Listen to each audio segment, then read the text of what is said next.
Hello बच्चों, प्रश्न दिया गया है, प्रश्न को पढ़ लेते हैं। प्रश्न क्या कह रहा है, निम्नलिखित में से कौन कौन एपी में है।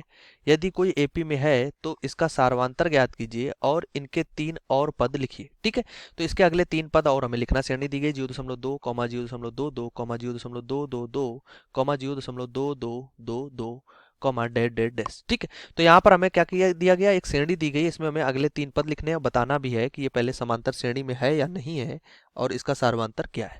तो अगर प्रश्न की यहां पर मुख्य अवधारणा लिखें, मुख्य अवधारणा, तो इस प्रश्न से संबंधित मुख्य अवधारणा ये बनती है, अगर हम मान लें कोई ए बी सी तीन संख्या है जो कि एपी में है। ये हमने मान लिया तीन संख्या है, समांतर श्रेणी में है, एपी में है। तो क्रमागत पदों का जो अंतर होता है, B minus A equal to C minus B होता है, मतलब दोनों क्रमागत पदों का जो अंतर होगा ये, तो वो हमारे पास समान होगा। यहीं से निकल के आता है 2b equal to A plus C. ठीक, ये हमारे पास प्रतिबंध भी निकल आता है।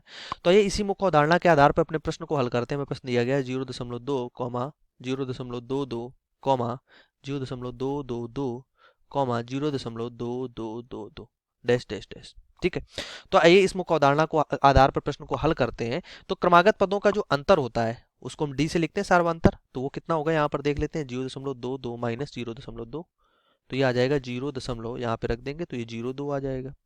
अगर अगले पद का निकालें तो ये हो जाएगा 0.222 माइनस 0.22, तो ये कितना आ जाएगा, 0.20 के बाद 2 आ जाएगा।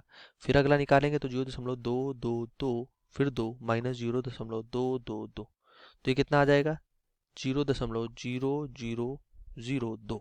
तो यहाँ से हम देख सकते हैं जो क्रमागत पदों का जो ये अंतर आ रहा है, 0.02, 0.002, 0.002, ये हमारे पास अलग अलग आ रहा है। मतलब कि श्रेणी जो है ये हमारे पास काहे में नहीं है, एपी में नहीं है, क्योंकि वो समान होता है, अंतर एपी में नहीं है।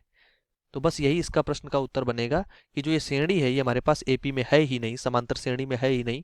तो यहाँ से हम इसका सर्वांतर देख सकते हैं कि वो हमारे पास अलग अलग आ रहा है। तो समान जो श्रेणी है ये एपी में नहीं है। आशा करते हैं प्रश्न का उत्तर समझ में आया होगा। धन्यवाद।